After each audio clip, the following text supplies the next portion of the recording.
Hinge is the dating app designed to be deleted. Hinge prompts help you show off your full personality and connect with someone who appreciates you. Specifically, Hinge's LGBTQIA+ prompts are designed to help queer daters better connect based on similarities, interests, and compatibility. Plus, these prompts were created in collaboration with GLAAD, so they are by the people, for the people. So, like, one prompt is, the first time I knew I was gay was, and it's funny, like, the first time I knew I was gay, Ronnie, is I was reading Nintendo Power magazine, and they had a spread about Castlevania 2, and they had, like, this beefy model guy as, like, the Castlevania guy, and I was like, who is that? And that's when I knew I was gay, and that's what I would put on Hinge. Oh, God. And let's not forget the classic international mail catalog. Oh, wow. the best. Download Hinge and show off your full self using their LGBTQIA+ prompts today. Then find someone worth deleting the app for.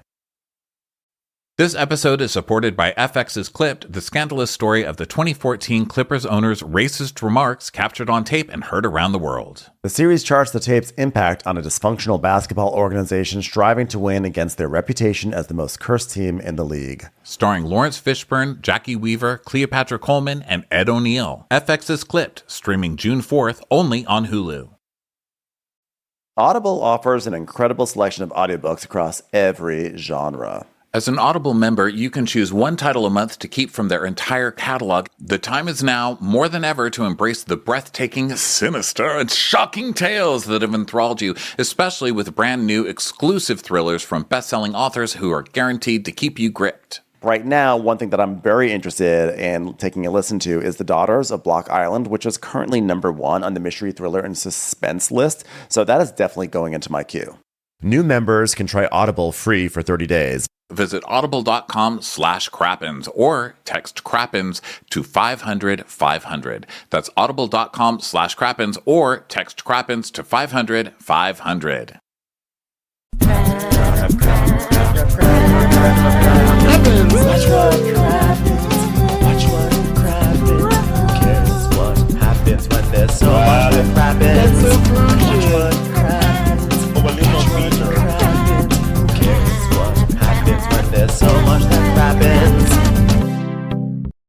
Hello and welcome to Watch What Crappens, a podcast about all that crap on Bravo that we just love to talk about. I'm Ben Mandelker, and joining me today is the wonderful and hilarious Mr. Ronnie Karam. Hey, Ronnie, how's it going? Oh, hey, how you doing, Ben? Whoa. Good to see you. Hi. I mean, just keep going in circles and circles here. So, I need some softness and tenderness, so if you could deliver that to me, that would be great. That would be great. Not going to hold my breath, not going to lie. You're always a victim, but go ahead. I'm just, trying to figure out, what changed in the past, 2 weeks that made you want to talk about circles and circles? Lindsay, I've always been an asshole. Welcome to the big breakup day, guys. It has been breakup season. I mean, Vanderpump Rules started us with breakups last year, and Bravo has just been giving it to us with every single show this year because it was such a ratings bonanza. So let's just keep breaking up with each other, shall we? A year on, and we're still getting huge breakup finales. But I've been waiting for this. I need to be held, Ben. It was a big night in my house. Big night. This was a huge night. This was great TV. So we are here to recap the season finale of Summer House. Before we dive into that, normally we would have a Crappens On Demand video for all our Crappens On Demand peeps over on Patreon, patreon.com/watchwhatcrappens. But we, right now, we're actually in 2 different countries. I'm in Germany, Ronnie's in Italy, and the hotel Wi-Fi is just not strong enough for both of these personalities on video. So the video component, we tried, it just isn't working. So I'm so sorry, people with Crappens On Demand. There's no video this week. The Wi-Fi does not support it. We decided it's better to have clean or cleaner audio than that. So sorry for that. But hopefully the audio should now be better. We're going to find out. So that's what's going on today with today's recording. So we, like he said, we traveled today to start our European vacation. I'm doing an Eat, Pray, Love moment over in Italy. And let me tell you, I understand why people love it here. I mean, people really are loving. I've heard that they're very romantic and passionate and stuff. I watched some TV shows that take place here. They are very, very passionate, okay? Especially on the mob shows. Even their murders are very passionate. Today, my cab driver brought me here. You know, we didn't know the same languages, but I pointed and grunted at the Google Maps, and we both got it until I got here. And I thought, I wonder if this guy hates me. And he took my bags out of the car, and then he turned to me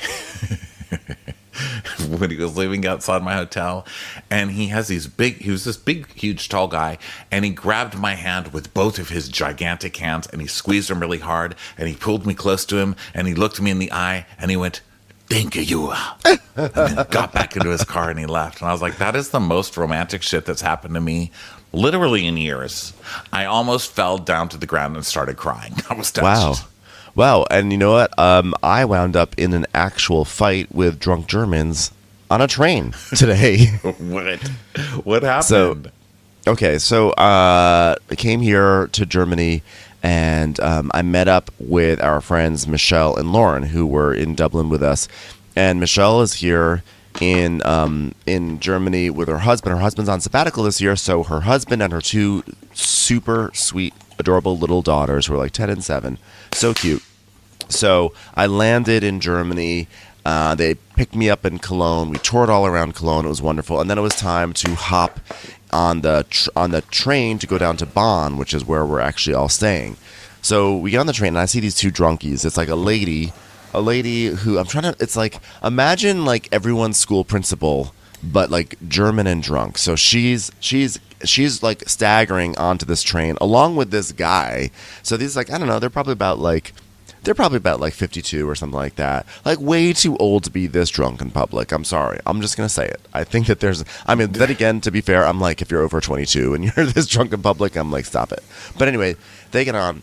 So we're all getting onto this train, and Michelle's husband, Conrad, has like kind of tried to kind of reserve this like this area of seats on the train. You know, on like a commuter train, right by the door, there's always like 4 seats that face each other, like two and two that face each other, you know? Okay. So he had like tried to reserve this spot for like, basically, we're a party of 6. He's like, you know, for his daughters and his wife and then us. And these two drunkies, they go and they like sit right down, even though one of the daughters is already right there. And one of us is right there. And he's like, oh, I'm saving these seats for my family. Because this all happens in German. And they're like, you cannot save seats. You cannot save seats on a... Where does it show? Where does it show on the sign that you can save seats on the train? Because they're hammered. And they're being rude as hell. And he's like, well, this is for my family. So we're all coming on. And then we're like, this is like, we're trying to like be in... You know, this is like our section. So finally, like, whatever, we'll just sit down. And they're like wasted. And they have like actually more people in their group who are coming. It's like a bunch of like drunk parent, like they're like all parent. I don't know if they're parents, but they're parent age, you know, like older parent age. And they're drunk, and then they start like sitting on each other, and then they topple over onto Michelle's like 7-year-old daughter who's sitting there. Like, so you have adults that are falling over onto a little child. So of course Michelle and her husband freak out and are like, what the fuck are you doing? Like, get up, there's a child right there, you know? And they're like, oh, shut up, you're a fucking bitch, you're a bitch. And this guy, it's wild, it's crazy. The guy turns to Michelle's other daughter and says, let me rescue you from your mean father. Could you even imagine? He said this to this 10-year-old child. Oh, my God. This girl's crying, sobbing. This is the scary thing. It's an adult. The other girl's crying because, like, 2 drunkies fell over, right? So they're fighting and everything. It is, but of course, Lauren and I, we don't speak German, so we don't really know what's going on, except that it's like, these are drunkies and this is bad, right? So we get the kids out of there. By we, I mean, like, Conrad. I was like, oh, my God. I was actually mad at myself that I was not more active in this, but it's like, you're in a foreign country, you don't really know what's going on, you know? So Conrad gets his daughter out of that situation, and he takes both. And then like they keep on staring back at us, like you know, like fucking beach. And it's like, it's weird because these were not like, you wouldn't look at them and be like, oh, it's not like trashy people that you just sort of expect this. These just look like warm, like your neighbors, you know, like warm, nice people or something like that. And they're being so rude and drunk. And so Conrad makes a comment to us, and he says, well, you know, in America, you have to be careful, because if this were to happen in America, someone could have a gun. And they go, you have a gun? He said he has a gun. And they think that we're threatening him with a gun now. So now they're like, we're going to call the police. We're going to call the police. So it's like spiraling out of control. And then, so now, and these girls are sobbing, you know? It's so Oh my much. It's gosh. scary. It's so tense. So Conrad takes the girls and takes them all the way out, like, this is just a different car on the train. But we're sitting there because it's like there's no seats. And so we're just like there. He's got them. And You're like, listen, I hope your girls are okay. Please take them to the car. I choose sitting down. Okay, I will take the fear. well, because I have my whole bag, it I'm would have sitting been down. it would have been such a commotion, and we're like, Conrad's got them, we've got this, whatever. And then the conductor comes through, and they start telling the conductor that we were threatening them with guns. And this was where it was amazing, because these people were such assholes, and everyone in the train car started yelling at those people, because everyone saw this. Everyone was yelling and saying they're fucked up, and it was actually an amazing moment ultimately, because all of these strangers kind of leapt into action and were like, and they were like, no, these people are drunk, and they were shouting at them like, fuck them, essentially. And they were mortified. They were mortified because they're like, we don't want you to think that all Germans are like this, you know? Like, we don't want you to think this whatsoever. And it actually was like a really wonderful moment.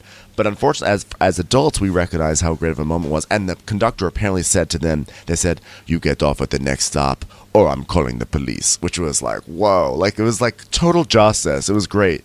But, the poor girl, like, well, one girl was like, it was amazing. We won. The other one, though, is like, sobbing. An adult said something so horrifying to her. And just as like, people, get it together. Get it the fucking together. So it was a wild night here in Germany.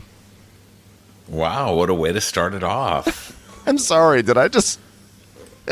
I was not expecting to do like a 6-minute monologue about this crazy fight here in Germany, but or horror show monologue. No, I didn't mean way to start the episode. I meant way to start your trip in Germany.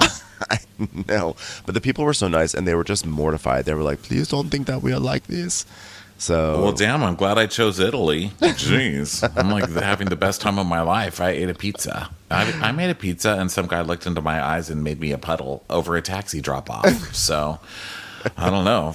It's never too late to change your mind. yeah, but I did have some delicious German food. yeah. Anyway, I don't know. I should not have Well, it's launched not that boring story over only there, because so that's good. I know. I shouldn't have launched that story only because we have an epic recap to go through. Okay, we've got Summer House, and we don't need to be talking about drunk assholes on the German trains. We need to talk about drunk assholes in the Hamptons.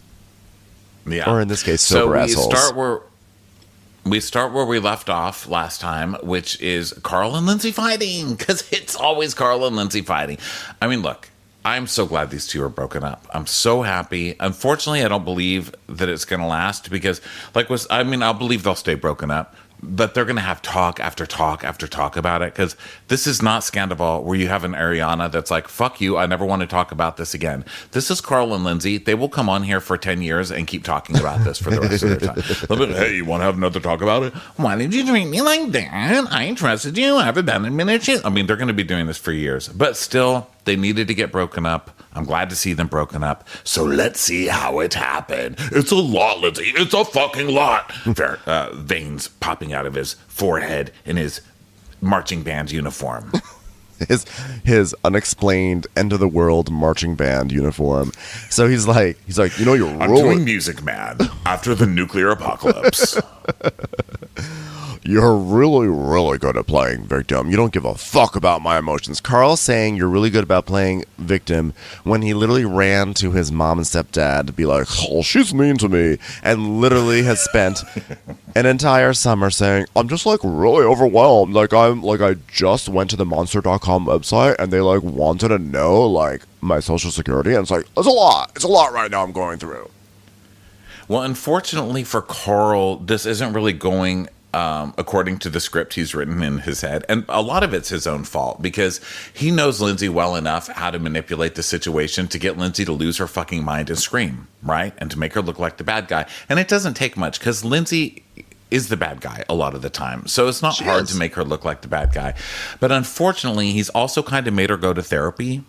And she has learned in therapy. She's like actually paid attention in therapy. I think Lindsay didn't. I think Carl was kind of the one who chose therapy, which means that it doesn't mean that. But I think that people like Carl, manipulative people. I mean, it's not the first time I've said it, but I believe that manipulative people choose to go to therapy to use as a weapon against other people. They learn how to take that language and manipulate the fuck. It's like they learn how to say fuck you in a completely acceptable way. And I think Carl has done that. Lindsay, on the other hand, has actually learned stuff from therapy. And anybody who's seen all these seasons of this show, whether you love or hate Lindsay, you have to admit, the therapy's been working, because normally Lindsay would be stabbing this man in the throat. Like, the fact that this man is still alive after talking like this an entire season, and the fact that she's so calm and just like, what are you talking about being the victim? I'm literally just asking you questions. It's like, oh, how dare you? How dare you treat me like that? Always the victim, you little Lindsay. I'm like, you're the one crying like a little bitch in your fucking marching band costume. Like, be quiet, dude. Yeah, Sergeant Radke's Lonely Heart Club's band. But you know, the thing is that, like, with Lindsay is that, on some level, I do understand when Carl's like, you know, I'm excited about something, a job opportunity came my way, and I just kind of want to live in that excitement. Like, and I get it. Like, you know, sometimes something exciting happens. Like, oh my God, I just realized I got this thing. And the last thing you want is like a freaking Eeyore being like, but did you think about the environmental impact or whatever? Sometimes you just want to live in the happy space. I get it. But I think, like, what I have to infer, and I'm doing this because I feel like it's there, is that I feel like Lindsay was in that space. I feel like that's what we saw her doing all last season.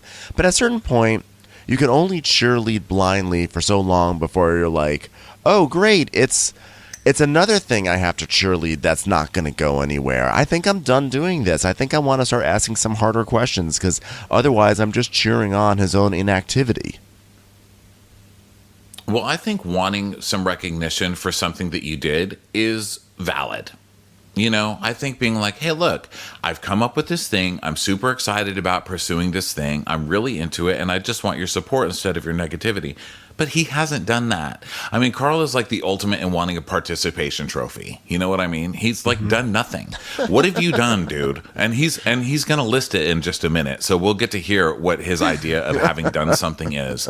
But from what we've seen, what he wants a hug for is Kyle saying, hey, Bill, want to come back and sell some non-alc? That's not doing anything. You didn't come up with non-alc. Kyle didn't come up with non-alc either, by the way. That business is tanking, and you spent $20,000 for therapy to get over the trauma that you used Lindsay as a weapon against last year. Don't forget that this guy took Lindsay and was like, Kyle is so mean to me. Kyle's abusive. Kyle twists every little thing I say and uses it against me. Kyle is weaponizing blah. He's using all the exact same tactics he's using against Lindsay last season against Kyle.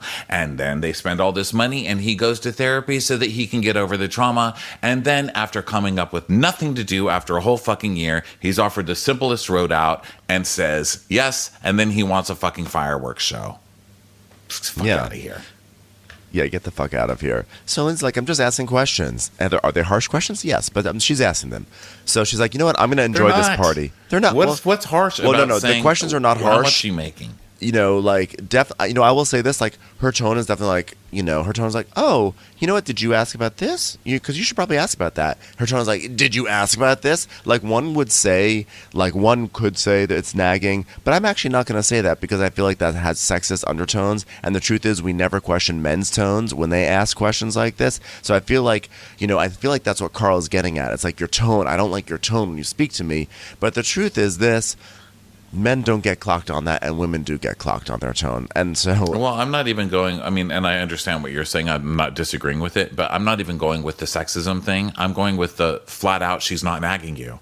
Like, she's literally saying, how much money are you making? Did you ask how much you're going to get in your 401k? And he's like, oh my God, I just need softness and tenderness. Yeah. You don't get a fucking award for walking around the block, dude. Run. At least go at a brisk pace. You know what I mean?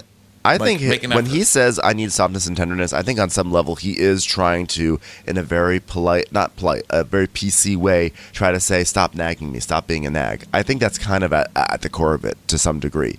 And so, like, I get, like, he's like, when I say I get it, doesn't mean I approve. I'm just saying, like, I can see what he's trying to say here. Like, I'm coming up with this thing and you're like nagging me, but like, You deserve to be, if it is nagging, you deserve to be nagged. And it's not nagging, though. It's just her being like, I'm sick of this. I'm sick. It's always a new idea, and it's always a cockamamie idea that's not well researched. And sure, shoot for the stars, but put some research into it, and you don't do that. So now I have to start asking you questions because we're about to get married. It's one thing if we're casually dating, but we're about to get married, and, we're about to start a family, and you're still coming up with, acting like an 18-year-old, thinking about what they're going to fill in the blank on for a college application. And he's taking something that's a factual conversation. This is a business conversation. So this is like, we agreed that by the end of the summer, you're going to have a plan. It's the end of the summer. It's the final episode. It's the final party. So this is the scene where you sit down and you come up with your plan. And your plan is you don't give me enough emotional support in not coming up with a plan. Because he doesn't have anything. So he's going to try arguing emotions. It's like a little kid thing, It's like, you're mean to me. Did you clean your room? You're mean to me. Clean your fucking room. You're mean. He's mean. It's like a child trying to turn something emotional because you didn't do the other work and you have nothing else to fucking rely on, dude. You're in your 40s. Make it happen, Carl. Come on. And like even just something stupid, just... What he could even buy some time if he says, you know what, I've decided to hire a headhunter who is going to find me some leads, and I'm going to pursue it from there. Just something like that would probably make Lindsay happy. I've submitted my resume, I've given it to a service, they're going to find some positions for me, and we're going to see where it goes, try to get something to pay the bills. She probably just wants to hear that. You don't have to have your career figured out, just your paycheck. Yeah, just make some kind of effort. So then Danielle and Lindsay are talking, and Danielle's asking her if she is okay, and she's like, he wants me to be someone I'm not, and it's embarrassing. He wants me to be soft and tender, and wait for it. He wants me to give him hugs, and Danielle's like, hugs, oh my God. Danielle's falling on the ground. She's like, who does he think you are? Hugs, Lindsay, I'm so sorry. I'm so sorry. Remember the time you went to hug class and you wound up kicking someone in the nose? You're incapable. Carl's trauma is not getting love and tenderness, and Lindsay's trauma is being expected to give hugs. It's time for a commercial. It's time for a Crappens commercial. Ronnie, isn't it amazing that we live in a world where you can get anything you need when you need it right to your door? Yeah, with DoorDash, you can get pretty much anything. This is so true. I really will lean into whatever. Groceries, ran out of booze at a party once. You can literally DoorDash. It feels like everything in the world sometimes. Well, truly. And now I do the double dash where I get some food from one place, but then I'll still want ice cream. Yeah. And you can get that from another place. Or have them run to Walgreens or the 7-Eleven or whatever on the way to get your snacks. I mean, it's a dream.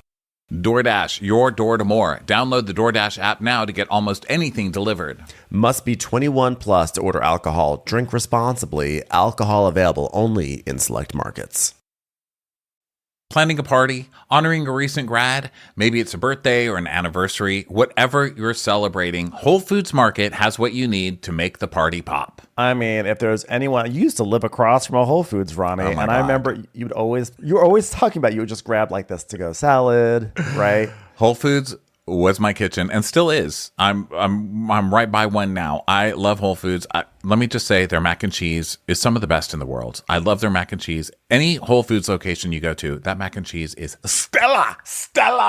But it's not just even the pre-made stuff. It's also just the quality of their proteins. If I have to get a nice piece of steak or a nice piece of fish, the first place I'm going to go to is Whole Foods. Do you need a cooking break? Try delectable Whole Foods Market Catering. Their extensive menu has festive options for any occasion. Order at shop.wfm.com. Start every celebration at Whole Foods Market. So she's like, It's cyclical. It's like circles and circles and circles and circles and circles. and Danielle's like, yeah, and by the way, you're soft in so many beautiful ways. I love the soft way you can stare at someone and make them feel like they have just died. I love that. She's like, you are soft in so many ways, Lindsay. You moisturize, you use fabric softener, which is nice. Your clothes always smell really good. They feel soft. Let's see. You have a really good duvet. When I press really love your duvet. When I press your skin, it presses in further than the cardboard version of you, so that's automatically softer. So there's that. You're definitely softer than the cardboard version of you in your living room. So that's good. Yeah. So Danielle's like, well, I've been biting my tongue, but at the same time, like, you want something out of him that he's not providing, and he's putting that burden on you, and like, that's fucking not fair. And she's like, yeah, I'm fucking done coddling. Like, this man has had 10 months of chilling at home and like trying to think what he wants to fucking do. Like, I don't have a coddle left in me. The coddle is gone. There's no coddle. The coddle has disappeared. Coddle has left the building. Knock, knock. Coddle. Hi, Jace. What'd you do with my coddle? Where is it? I lost my coddle, Jax. So outside, Carl's talking I'm sorry, to we are some out of friend. coddle. Oh, sorry. Sorry, was that a completely out of Wi-Fi coddle issue now. there? Yeah, we Guys, sorry, just so you if know, it we sounds still like have Ben a little and I bit are of a breaking Wi-Fi up issue. and talking over each other too much is because we have a shitty Wi-Fi connection. So sorry, but we really did not want to put this recap off. So Carl goes out and talks to some guy who's supposedly his friend. I don't believe it, but he's like, "Are you okay, Carl?" No. And Carl's like, Oh, I mean, I'll be all right. You know what's tough? Relationships. "Oh, for fuck's sake! You know what? Not drinking doesn't give you an excuse to just be the most boring fucking person on the planet. It's the finale party. Nobody wants to hear about your fucking relationship, okay? Go play some non-alc pong. For fuck's sake, do something." But by the way, you know what I'm going to say? Maybe I speak from a place of privilege. You know what's not tough? Relationships. Relationships are not, sorry, a bad relationship is tough. I think a good relationship, not tough. Sure, there may be, things may happen, there may be little bumps in the road, but I would never qualify it as tough. Tough is like a shitty relationship. That is tough. So stop trying to like put a spin on it, like, that's what relationships are. They're just tough. They're inherently tough. No, they're not. Well, I have to say, that's actually so lovely to hear from you because you're in a good relationship. I do not hear that often. Actually, well, ever. that's because people So are in I'm bad glad to hear it from relationships. you. But yeah, and I think that people don't really understand that. It shouldn't be tough. Like, if it's constantly tough and it's constant strife and constant, making yourself That's do not it or trying to good. talk each other into it, or this constant, like, they take a lot of work. So every single day we're going to sit here and we're going to work through every single, then maybe you just don't need to be together. Yeah. Like, some things shouldn't take that much work. Like, this is supposed to be enjoyable, Yeah, it should be. And I think that people like convince themselves that it is good. It's like, it is really, really hard, but it's worth it because it's so good. Like, it's like what you go through with hazing, like you're bonded through difficulty. But I don't think there should be hazing in a relationship. I think, like, generally hazing is actually really not good anytime, to be honest. So, yeah. Well, you shouldn't have to train somebody to do it. And I feel like sometimes people talk about relationships like, oh my God, sorry guys, I'm sneezing in your face as I'm talking romantically. But when people are saying things like, he's just, when it's good, and it's so good, and I can't get enough. But then when it's bad, it's so terrible. And it sounds like drug addiction. It sounds like addiction language. It sounds like LA traffic, okay? You don't need your relationship to what sound you like that eventually have traffic. to do with addictions? You have to quit them. There's no middle ground with that. There's no time that you're like, you know what? I've finally worked out my addiction to cocaine, where sometimes I can enjoy it.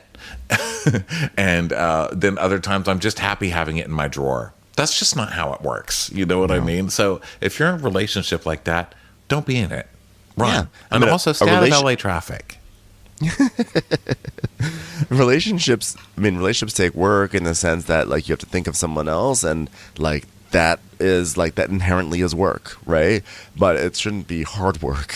It should just be, it's what you do. You step outside of yourself. So anyway, I just don't like this thing of like, well, relationships are work, but we love each other. It's like, yeah, no, you're in a shitty relationship. Sorry. And again, I understand. I speak as my friend calls it, love privilege.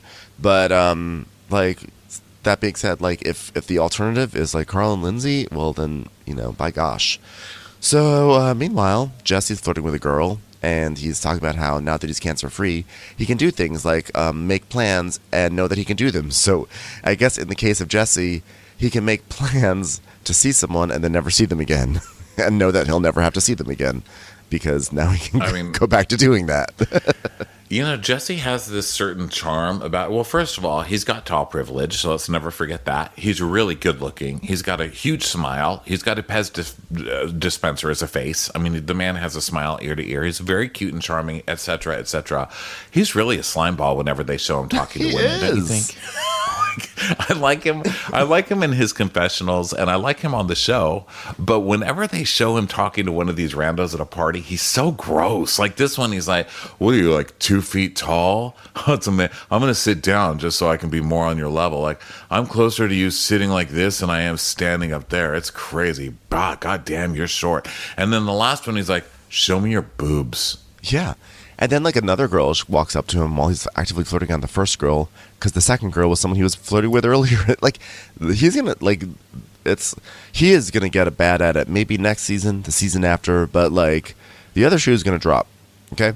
And then, speaking of shoes dropping, we have West and Sierra. They're kissing, they're dancing. West somehow wound up with a giant profile in the New York Times. It may have even been the New York Times Magazine. I don't even know. Like, I love West. I think that West is a great addition.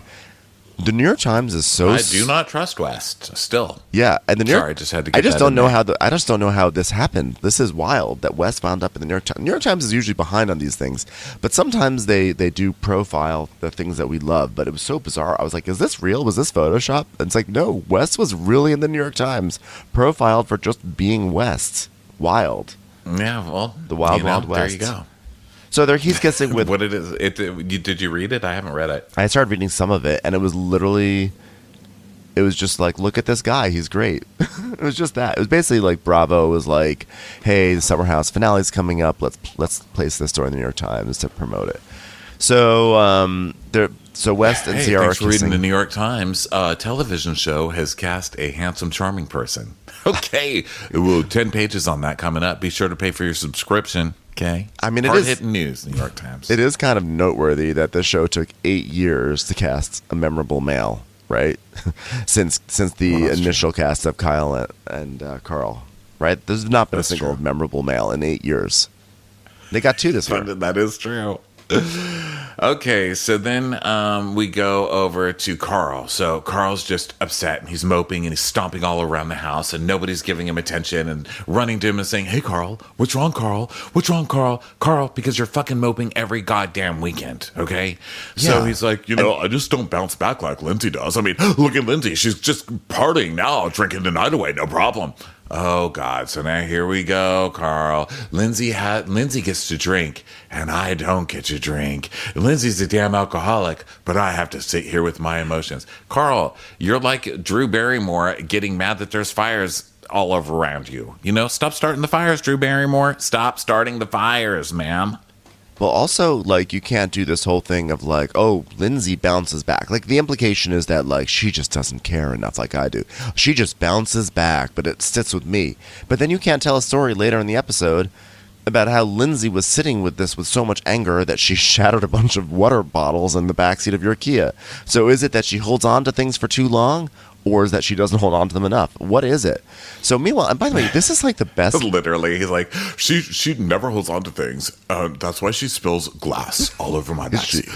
She broke a whole bunch of premium smart waters, like in the glass. And he's like, fear, anxiousness is one of the loneliest moments I've ever had in this house right now. Then stop starting fights, you fucking loser. Get a job, Carl, and then we can talk about your job. You know what I mean? Stop talking about all these jobs you don't have and wanting approval for them. Do something worthy of approval, Carl, and stop asking for invisible medals. He's also totally that guy. This is like the most epic party they've ever thrown on this show. This was wild. They had like this giant like metal cat thing. There was someone breathing fire. This party looked insane. It looked like Burning Man or Coachella or some, I don't know. It was wild. And of course, everyone's having a great time except for Carl moping around just because Lindsay asked him about a job. Like, are you going to get a job? Did you ask these questions?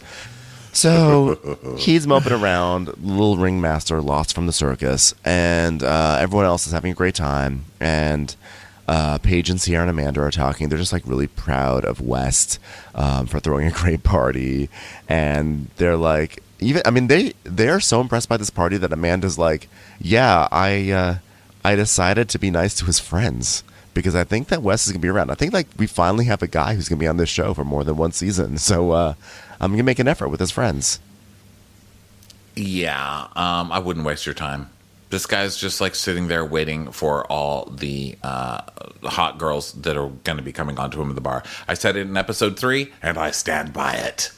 Yeah. Also, I know I'm right because I saw the clips of the preview. Yeah, there's that too. So Carl's moping around. Meanwhile, speaking of really sad things happening, Danielle's back with Balloon Guy Joe. Oh my God. I just want to, Danielle's not my favorite, but she's also like, I feel bad for her. I mean, I say that a lot. Like, I like her as a person, I think. I just think she's just so misguided and I don't know, so sad. And she's sad. Every time I see her with the balloon guy, I'm just like, wow. Please, she went from a chef to a balloon guy. Like, what more of a call for help do you need? I mean, your friend is over there fucking a guy who twists balloons into animal shapes. Someone help her. How dare you? He makes balloon arches. So then some random blonde girl goes up to Carl and goes, love your jacket. You look like Michael Jackson. He goes, oh, thank you. Is that what you were going for? No. I'm clearly I'm clearly Babes in Toyland at the end of the world. Ha. Carl's such a dick to this girl, too. She's just trying to be nice to him. She's like, is that what you're going for? And he's like, oh, no. So then party, and Paige is making an announcement. She's like, guys, we had so much fun with you. Thank you so much for coming. I'm not moving to any of your hometowns or having babies with you probably ever, but have fun wasting your 40s. Oh, I'm sorry. That was for Craig. I hope someone had that hooked up to his voicemail. No? Okay, get the fuck out. Go home. They don't seem to be leaving. Oh, wait, here's an idea. Everyone, thanks for coming. There's a sale on Old Navy. It starts right now. Look, they're already running out. Look at them. Just going. Just fleeing for the gates. So God's like, I love an abrupt ending. Yeah. So then Danielle goes for her happy ending to fuck Balloon Guy in the bathroom. So. Perhaps also an abrupt ending. And then Kyle and Carl are talking outside, and Kyle's like, oh man, you motherfuckers, what was that about? Well, before the party started, we were talking about my conversation with you, and I was trying to give her a download of it. That was some corporate talk. Did you like that? I'm like ready to get into the workforce. And she was asking question after question about that, really trying to open the kimono, as they say. More business law jargon, yeah. And I don't need that, okay? It's just been like a lot of shit in my life, and as I've grown into my sobriety, I don't think that she's embraced the notion that it's like hard at times, and like I'm that way with her, like around her, like I'm like gentle with her abandonment issues. I'm like very understanding, and I try to remind her of how proud I am of her. Yeah, like I'm really sensitive about her abandonment issues, which is why, like, I literally abandoned her suitcase last weekend when I got mad at her. For a second, I got mad at her. Yeah. So I'm, like, really good. I don't understand, like, why she can't be sensitive about my sobriety and not ask me questions about a job. How do those things have anything to do with each other, Carl? Okay, you congratulations on being sober. Guess what happened when you were not sober, and what's happening when you are sober? You don't have a job, Carl. I know. You can't keep a job. You've never been able to keep a job. Let's stop acting like this is something new and now you get a pass for it because you've done something good for yourself outside of the workspace. This is not work. Those two things don't have anything in common. Congratulations on sobriety. Non-congratulations on not doing anything professionally. Get a job, Carl. Stop running around and get a job. Also, don't give yourself a pat on the back for being sensitive to Lindsay's abandonment issues while you are simultaneously failing to see how her wanting you to be serious about your job is clearly a direct outcome of her abandonment issues. You know, in my mind, the way I see it is that, like, as he kind of like dithers about, like, maybe I want to do this, maybe I want that, that is not giving her a sense of security in this relationship. Like, the indecisiveness about his career translates very easily to a sense of indecisiveness about this relationship. It also means that you're not really being serious. Like, she wants to start a family, and you have someone who's like not even really taking the steps and doing the work to make sure that there's like a paycheck so that way she can raise the child as she has expressed that she wants to, and that like that can be a secure environment. This is someone who yearns for security, and that's what she's asking for. And then you're going to proudly say how you respect her abandonment issues when you're directly doing everything to undermine them. So this next part is pretty shitty. So he's like, like I'm really understanding about her abandonment issues, and I try to remind her of how proud I am of, like how she's not like, I mean, I don't know what that means. Like how proud I am of her, like not crying about being abandoned every day. How proud I am that she didn't get abandoned today. You did a great job today. You didn't get abandoned. Yeah, I'm so proud of you for not getting abandoned. I'm so proud. Really good job. I do such a good job with her abandonment issues, so it's going to be really terrible when I abandon her at the end of the episode. Oh. That's so dark. That's so dark. So Kyle's like, so what do you think? You think she doesn't reciprocate? I think. He's like, she uses it as an excuse. Oh yeah, there's sensitive Carl. Look how sensitive Carl is with Lindsay's abandonment issues, everybody. She uses being abandoned as an excuse. Like, she's so strong. Like, she got through everything in her life, so I need to do it too. Like, we're just different how we navigate our traumas. Carl. Trauma talk. I mean, therapy talk. But also trauma talk. I do like someone who cares about how they make someone else feel, And I don't think that she does understand how she makes me feel or other people in her life, And you know exactly what I'm talking about. Exactly, because she's always justified in her feelings. Mm-hmm. Really? Because she's not justifying her feelings right now. She's not even talking about any feelings that she's having. She's just saying, why is Carl yelling at me instead of getting a job? That's her feeling. Yeah. Kyle's like, well, there we go from here. So now, meanwhile, inside, everyone's having just the best time. Everyone's just like, literally the entire cast has like crawled into this bed. They're doing a cuddle puddle. They're just having so much fun. It's like, wow, this season's been wonderful because they just all love being around each other. They are laughing. They're joking. There's such a great vibe. Everyone's having a great time, except for Carl and Lindsay, of course, and Danielle too. But Danielle just, she just had a balloon guy moment, so she's kind of on the come down from that. But of course, Carl and Lindsay are, the gray cloud on this otherwise super fun night. Okay, so let's get frustrated with another man and go to West and Sierra in bed. So he's like, you called me baby earlier today. I don't know if you caught that. She goes, yeah, because you were dripping water all over the thing. So I was like, baby, stop. He goes, but don't downgrade me from being called something. Like, you called me baby, so say you meant to call me baby. She's like, are you a pet name type of person? He's like, yeah, I like baby. I call friends baby. She goes, ugh, of course you do.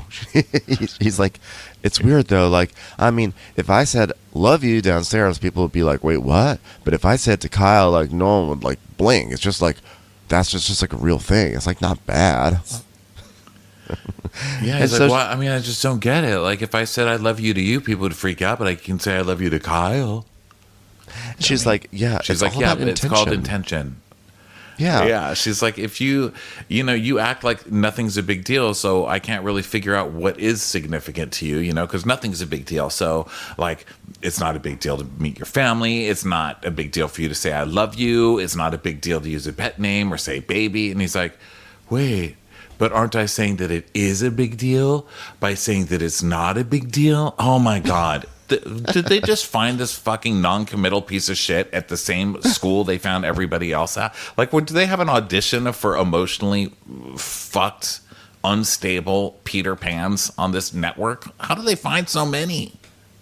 I know. Well, you can read the New York Times article to find out how we came into it.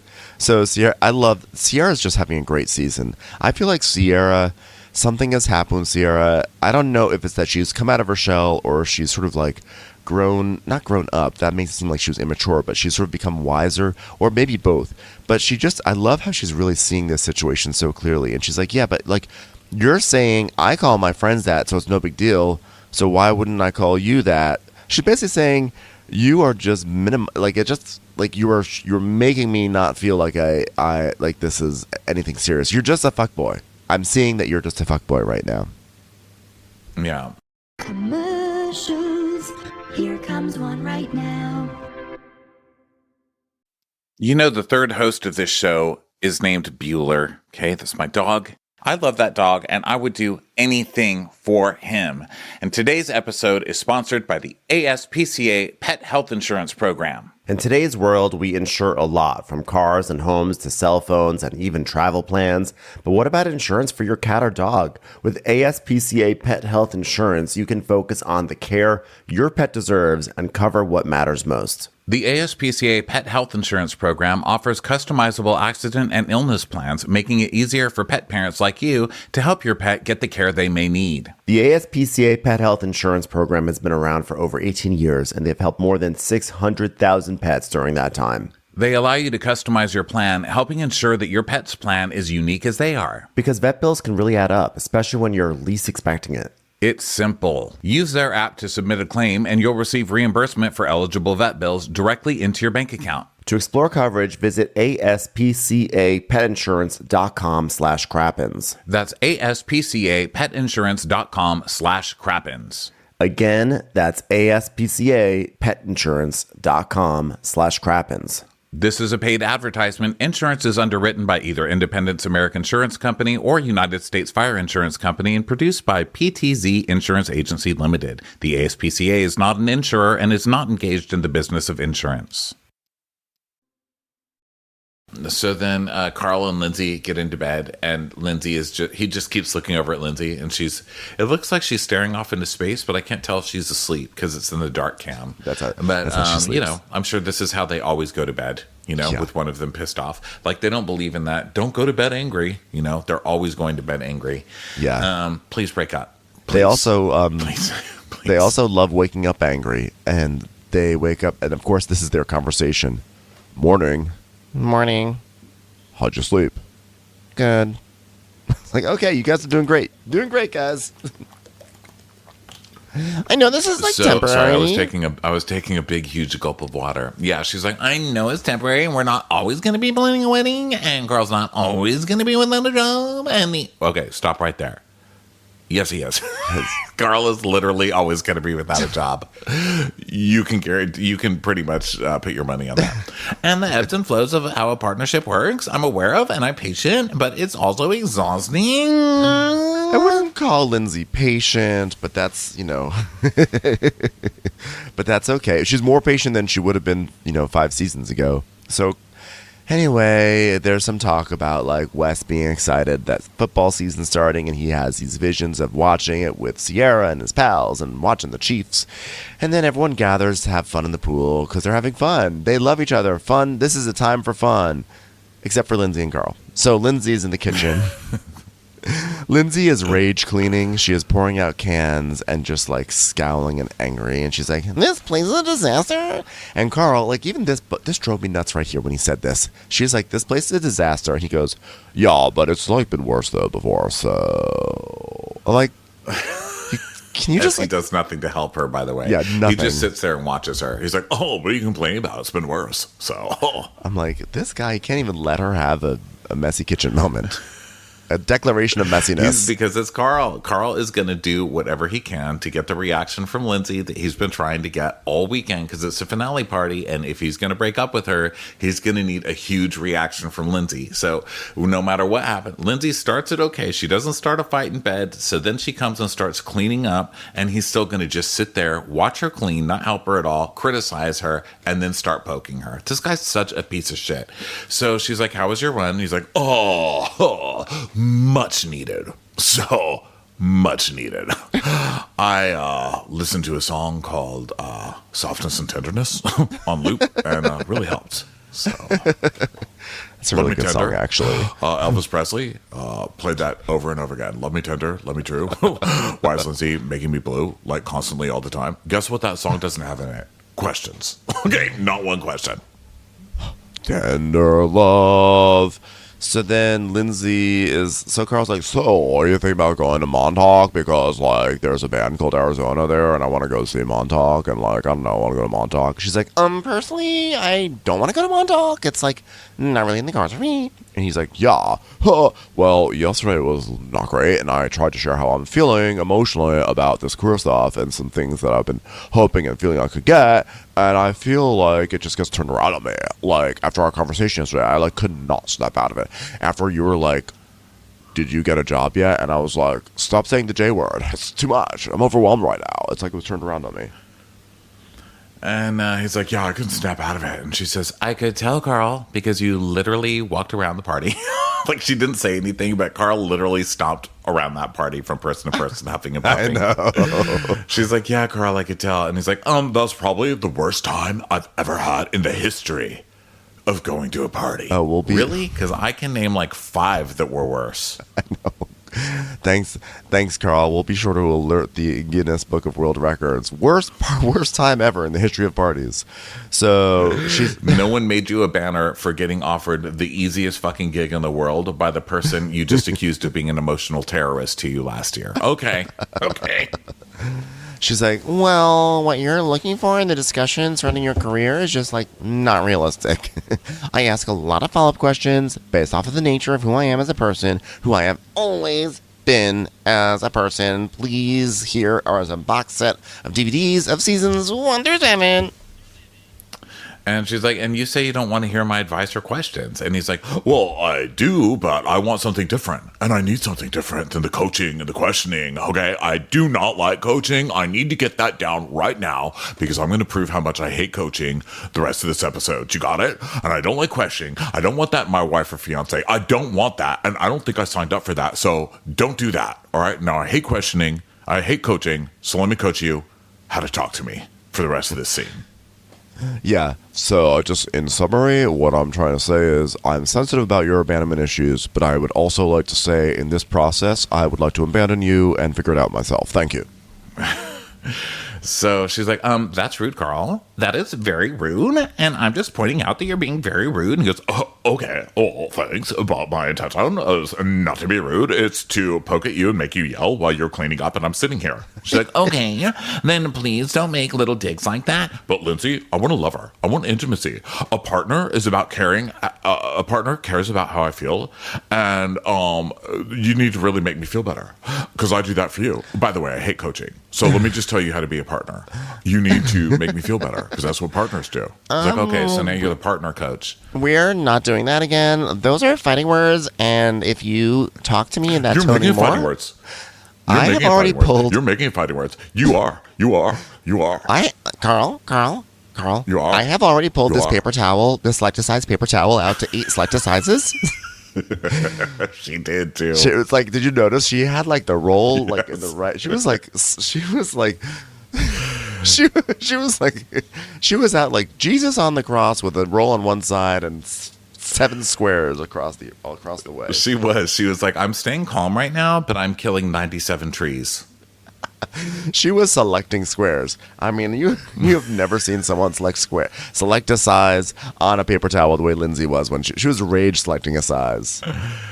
So he's saying, I support you and you don't support me. So she's like, those are fighting words, Carl. Do not make me kill these paper towels. And he's like, you're making fighting words because of the language you use. And like when you receive me talking about the things I'm being honest about, I'm not fighting. I'm trying to communicate. But you shut it down by saying I'm fighting. And it's bullshit. It's absolute bullshit. Carl, you're fighting. And you're gaslighting. And you're trying to make her mad. And it's not working. And so now you're going to start to spin out of control just so she'll amp up. And it's still not going to work. You dummy. Nice try, though. So when he says, I'm not fighting, that's equivalent of saying, like, why are you mad? So then she just does it. Excuse me, does it to him. She's like, why are you getting so angry right now? I'm like joking. He's like, because you shut shit down, Lindsay. And she's like, I'm trying to understand what your needs are, Carl. He's like, I'm telling you, you're not listening. So Kyle comes inside. He's like, poop. So he's, of course, listening and pretend. He's like, I'm going to get a cord and I'm going to roll it up because I'm a DJ now. And that's what DJs do. I'm just going to listen to this conversation. I have a mullet and a cord. All right. For hire.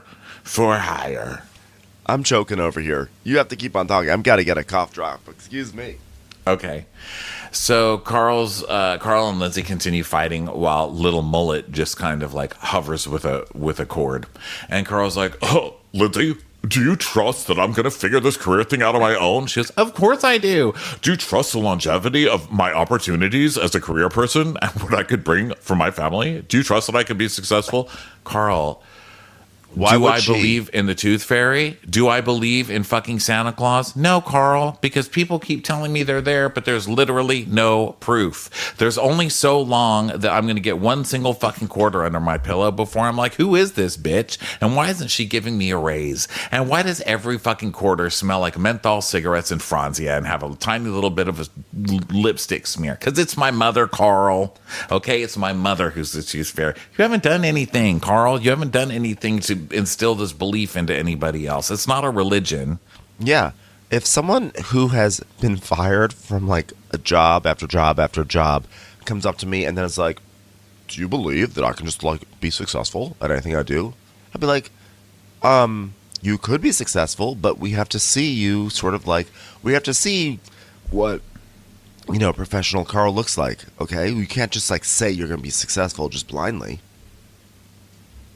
Yeah. Do you trust that I can be successful? If you got off the couch, Carl, have you? What have you done, Carl? Please make a list. You can't even clean the kitchen. You will in just a moment. You can't even take the initiative to clean the kitchen. You're literally sitting there watching her clean the kitchen. So she says basically what you did. She's like, well, I think that you could be successful at a lot of different things. He goes, oh, whoa. Emphasis on could. Yeah, Carl, because you're not successful. Sorry. Does that hurt your feelings? It's not a feelings thing. You're not doing anything, Carl. You've never done anything. Do something, Carl. You're not even successful at being on this show. You've done nothing on this show either. I mean, what the hell? Granted, you're giving an attempt right now to keep your ass on this show because you know you have nothing else after. But what do? I can't believe that he literally asked, do you think I could be successful? And, you know, and when she says, I think you could be successful at something, basically saying if you applied yourself, and he's like, no, your answer should be, yes, babe, you're a fucking rock star. You're awesome. Could you imagine, like, that's just all you want to hear? That's just the response you want to hear when you haven't even earned that? You have not earned, like, maybe he earns you're awesome.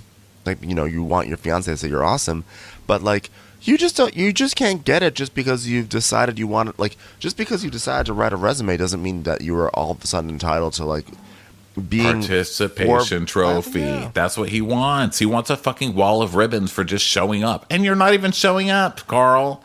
So, and the thing that's so funny is his wording was, do you trust that I can be successful? And she goes, I think that you could be successful. Could? I was like, yes, Carl. That's a variant of can. It's literally the question you asked. She's giving you an affirmative action to the question you asked. Yeah. Or an affirmative response. Sorry. I'm like, Carl, Lindsay's giving you affirmative action, Carl. Take it. Stupid. Well, we're just not understanding each other. We're just like two ships passing in the night, and I just like don't know how to get alignment. Hold on, I just got a text. Oh man, I just got fired from the ship. Well, Turns out I didn't have the licensing to be captaining that ship, so got fired from that. But please, trust that I'm a captain. You do trust that I'm a captain, right? yeah, it's like you are two ships passing the night, but I feel like her ship is blaring its foghorn at you, and you're not getting out of the way. So he's like, no, you're not championing me, okay? You're not championing me. I just want you to say, yes, babe, you're a fucking rock star. You're awesome. And Kyle's listening to this, and Lindsay's just looking at him like, are you fucking crazy? So he goes, yeah, I'm just like growingly concerned that we cannot resolve our conflict. We literally cannot do it. Now, again, he's saying lines in a fight that's not happening because she's not fighting with him. He's coming up with all of this stuff that she's saying, and she's not saying any of it. So she's just like, what? What are you saying? And he's like, before we get married, we have serious things that we need to iron out. Kyle, again, you're suggesting that you would iron. I don't even believe that you would iron, Carl. Yeah, and so she's like, well, what are you saying? You don't want to get married? Which, by the way, he does not want to get married. Which, also, by the way, if he doesn't want to get married, that he's totally entitled to that, but he doesn't want to get married. And so instead of saying, I think that we need to rethink this, he goes, well, I didn't say that. So she's like, ugh. All right, well, you're beating around the bush again right now. Because, well, it's just our resolution of conflict just, like, never going to go away. It's, like, scary. It scares the shit out of me. It really does. I'm just, like, being honest. I'm being really honest. And I definitely started having second thoughts about, stuff. So, okay, so you're having second thoughts about stuff, but you don't want to call off the wedding. So which one is it? Which one is it? No, he wants her to call off. He's trying his best because, as we find out later, if he's afraid that if he calls out the wedding, he's going to be canceled. Like, and I love that it's the stuff that we've been suspecting all season, but Carl is just so fucking transparent. He just comes out and says it. Like, oh great, now I had to break up with her. Now I'm going to get canceled. It's fucking Carl. So yeah, he's trying to get her to break up with him so he doesn't get canceled. So he's like, yeah, I've had second thoughts. And she's like, okay, well, now maybe that's a bigger conversation if you're having second thoughts. He's like, well, I'm committed to trying to work on stuff. You know, I'm just expressing how I'm feeling in this moment. Stop hitting me, Lindsay. Stop hitting me. And she's like, no, I hear you loud and clear. And he's like, well, today was our engagement anniversary.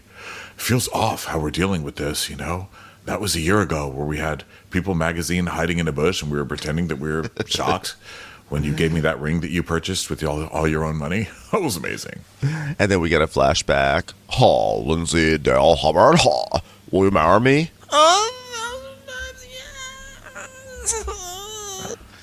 So Lindsay's like, she's like, I mean, every relationship has ebbs and flows. That's like my new thing. And like, it can't always be rainbows and butterflies, but it can be, you know, denial and arguments.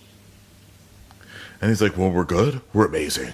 But when we're not, it's rough. She goes, okay, Carl, what do you need from me? He's like, in this moment, can I get a hug?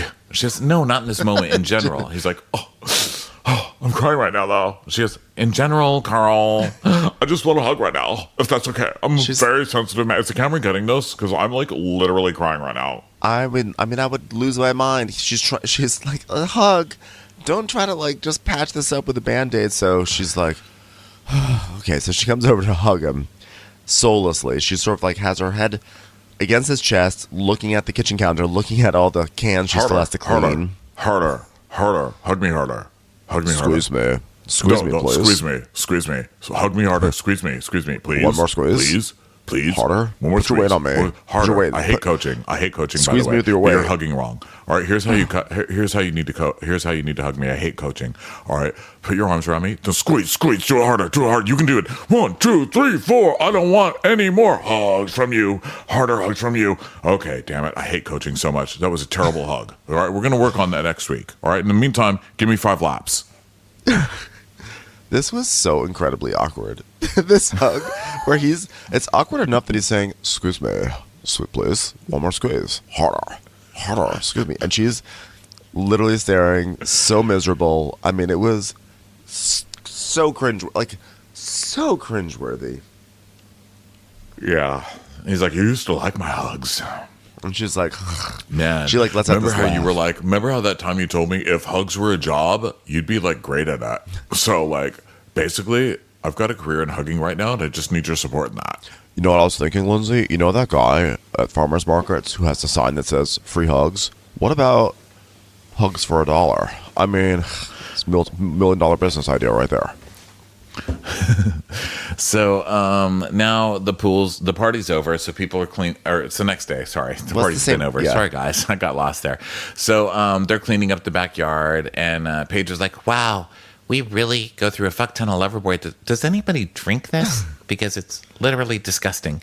I think the only people we're keeping in I think the only people we're really keeping in profit are like aspirin companies, because this shit's disgusting. Okay, can we stop faking this now? Thanks. Can we just wear some Loverboy sweatshirts? That would be great. Yeah, that's out. We just need the sweatshirts.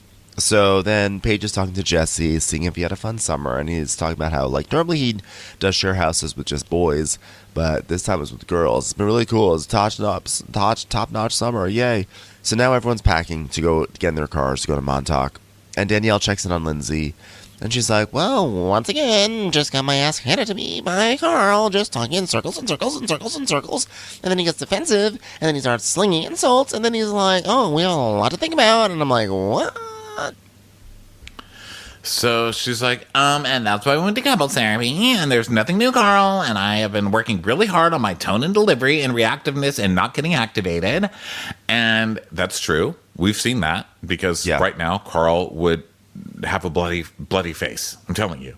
And she's like, and it's almost like he feels so bad that he wants to make me feel bad, and then he wants me to give him a hug. It's like, what the hell? Right. And he's like, I just I want you love to be that my... she can see so clearly what he's doing. She's not taking it the same we are, obviously, where she's like, this manipulative fuck. What is he doing? But she sees what he's doing, and she's just like, but why? I don't understand why he's doing that. Like, clearly he's full of shit, but what is his end goal? You know? Right. Like, why is it not dawning on her that he's purposely trying to make her fly off the handle? She's just so confused. Yeah, and he's like, oh, I just want you to be like my partner, my lover, and have intimacy. It's like, oh, maybe don't yell at me and insult me, and then I'll want to fuck you. By the way, I'm sorry, I put in a lozenge. Have you guys been hearing it, like, clicking around my mouth? I was trying not to do that, and then I was stopped paying attention because I got so caught up. And so if you hear, like, the sound of a lozenge in a mouth, I'm really sorry, but it's preventing me from, like, hacking up a lung while we podcast. So Danielle's like, you're not wearing your engagement ring. And it's like, dun, dun, dun. And then we go to commercial. But she just left it on the table. So, who cares? Hello there. This is a 2-part recap, okay? This is the end of part 1. So thank you so much for listening to this. Just come back a little later for part 2. Watch What Crappens would like to thank its premium sponsors. Ain't no thing like Allison King. Ashley Savoni, she don't take no baloney. Stroll in the park with Caitlin Clark. She's not just a Sheila, she's a Daniela. Hitchels. Aaron McNicholas, she don't miss no trickolas. She's never scary, it's the Green Fairy. Jamie, she has no last namey. Hava Nagila Weber. Know your worth with Jason Kurth. Sip some scotch with Jessica Trotch. She's always supplying, it's Kelly Ryan. Kristen the Piston Anderson. Let's give a kisserino to Lisa Lino. We want to hang with Liz Lang. Megan Berg. You can't have a burger without the Berg. The Bay Area Betches.